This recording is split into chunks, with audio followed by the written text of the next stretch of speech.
Hello everyone, my name is Dina Harrell. I'm the Director of Advanced Academics. I want to share with you a little bit about the work that our gifted and talented services committee members have done over the course of this year to help redefine what gifted services look like in CISD. That is an expectation as part of Module 2, and I will give you that information as quickly and as concisely as I possibly can. You may or may not know that a program audit was conducted in the spring of 2013 by members of the community, parents, educators, administrators, and some learners, and 25 recommendations were made to the CISD out of that program audit. As we began our work this summer, we really talked about the importance of a common philosophy and vision about what the intention was behind some of those recommendations, and we decided we needed to have some common language and operate from some common assumptions about what is good for all gifted learners. Really quickly, those assumptions and philosophies really include the idea that gifted learners are a diverse group. They are as diverse as any other special population that we serve in our school district, including ESL learners who are served through intervention services, etc.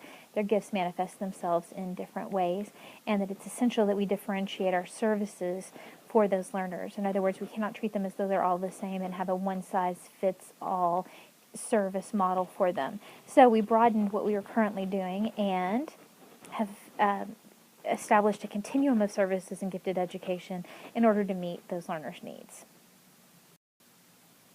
Assessment for identification for gifted services is always a hot topic. Some of the changes that were made immediately in order to help reduce the amount of time that our gifted specialists and counselors were spending meeting the needs of gifted learners by assessing them were that we immediately changed our transfer policy. Learners who are identified gifted in another district are automatically admitted into our program on a probationary status. We allowed their data after one semester, their classroom performance, to speak for itself. We have added another universal screening year at the elementary level. 5th graders this year will be taking the COGAT.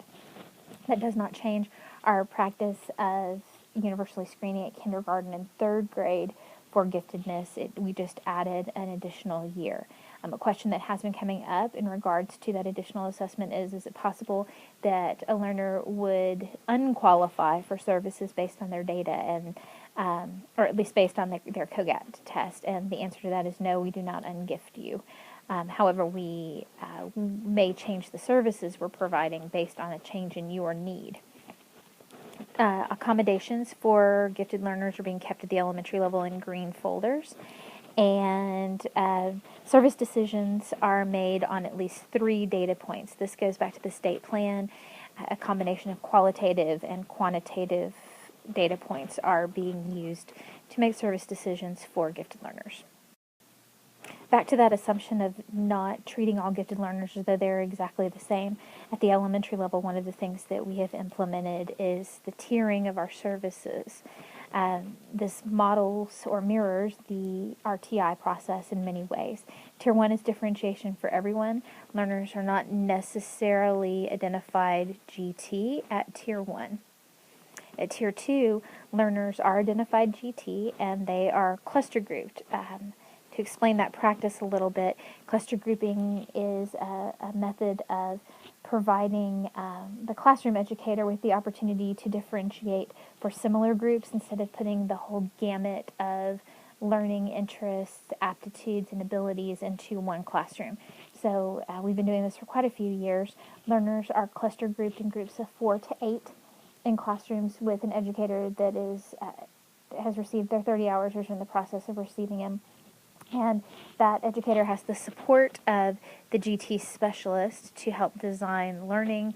There is a little bit of pullout for those GT learners, but for the most part they're working on their Texas Performance Standards projects, the TPSP, and they are presenting their knowledge and their new learning to outside evaluators. We know that there has to be a reason, an authentic reason, to complete some of those tasks. At Tier 3, learners may be a little, I don't know a better way to say this, they are profoundly gifted. These are learners who receive all supports at Tier 2 and have pull-out time with the gifted specialist. This provides us the opportunity to do some multi-age grouping, particularly if there is a group of learners on a campus that has a proclivity for a particular content area, gift, and perhaps mathematics. It also allows us to address some of the things that are challenges for gifted learners, particularly those that may be operating at 4 standard deviations above the norm. Obviously, not all things about being gifted are gifts. There come emotional struggles, there come relationship challenges, and the ability to get along with others. And so this allows our gifted specialists to meet those particular needs. Again, we are differentiating for our learners instead of treating them as though giftedness is one thing and you do the same thing for all gifted learners. For those of you that are visual learners, here's a graphic of what those tiers of service might look like. On the left-hand side, you see RTI, and on the right-hand side, you see GTI, Gifted and Talented Interventions. Obviously, the goal is for everyone to be performing at least Tier 1, but we know that there are learners that walk into a classroom on day 1 of instruction and already know the content, and so it is our opportunity and our unique challenge to modify and accommodate for those learners' needs. So therefore you see Tier 2 written in a little bit of a different way than I explained it on the previous page, and Tier 3 interventions for learners who really need some intense support. The goal is for all learners to grow 1 year for 1 year's worth of instruction. If you're going to spend 189 days at school, you ought to grow during that time, and that is our goal.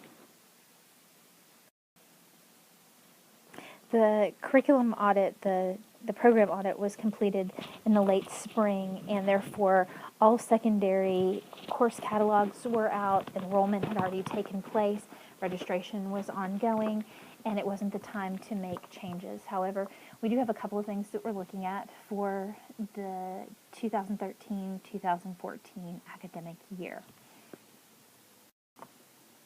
At the middle school level, again, there are no significant changes this year. However, a committee worked all summer to design what we might be able to do for gifted learners beginning the fall of 2014. First, the committee made some recommendations in regards to what GT learners had available in terms of course offerings. The short of that conversation is that GT learners can participate in any course that is labeled GT regardless of their area of identification. If they want to work extremely hard in math and science, even though their areas of identification are primarily either general intellectual ability or more English language arts, they're certainly welcome to do that. The key here is differentiation for gifted learners inside gifted classrooms. We are in the process of developing 2 courses.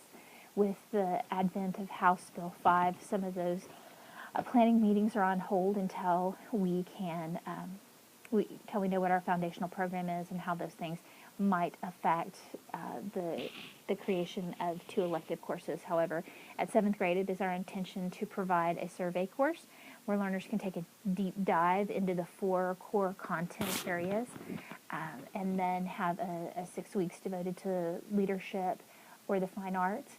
And then finally, a 6 weeks where they investigate a passion of their own. And then 8th grade, our elective course is slated to be a GT passion project where learners actually conceptualize and begin to actualize a passion project. This gives us the opportunity to link learners with mentors in the community and those that are experts in the field. That was a recommendation from the audit.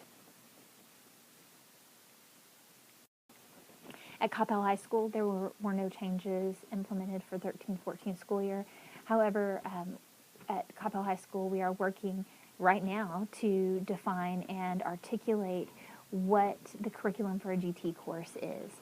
We are looking to integrate sophisticated products so that it is very clear to all stakeholders what is the difference between an AP GT course and an AP course. What's the difference between pre-AP GT and a pre-AP course. We need to articulate and give some substance and examples embedded within the course catalog.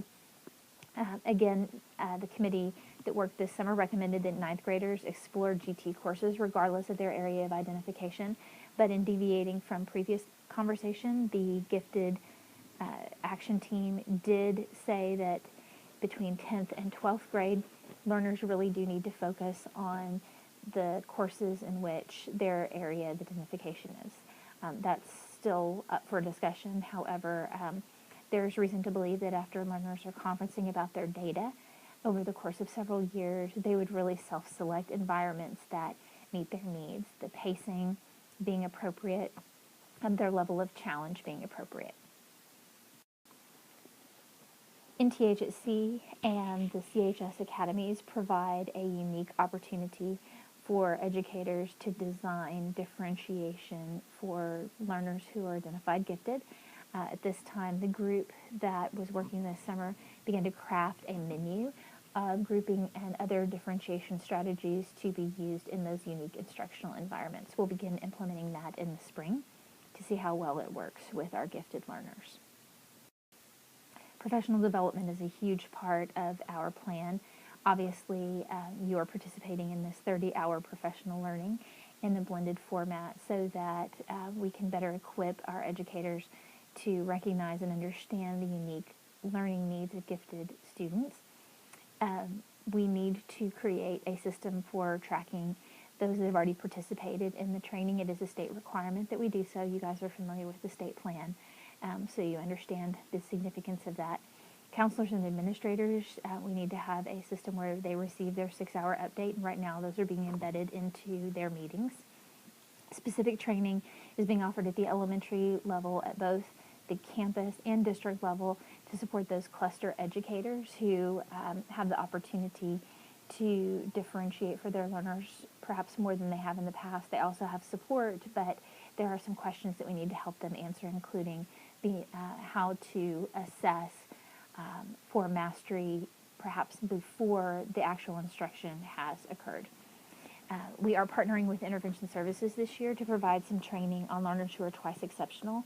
Our population of learners who have a significant challenge as well as a significant gift continue to grow, and we need to address how to differentiate and modify and accommodate for those learners as appropriate. And then we are partnering with Hardin-Simmons University this spring.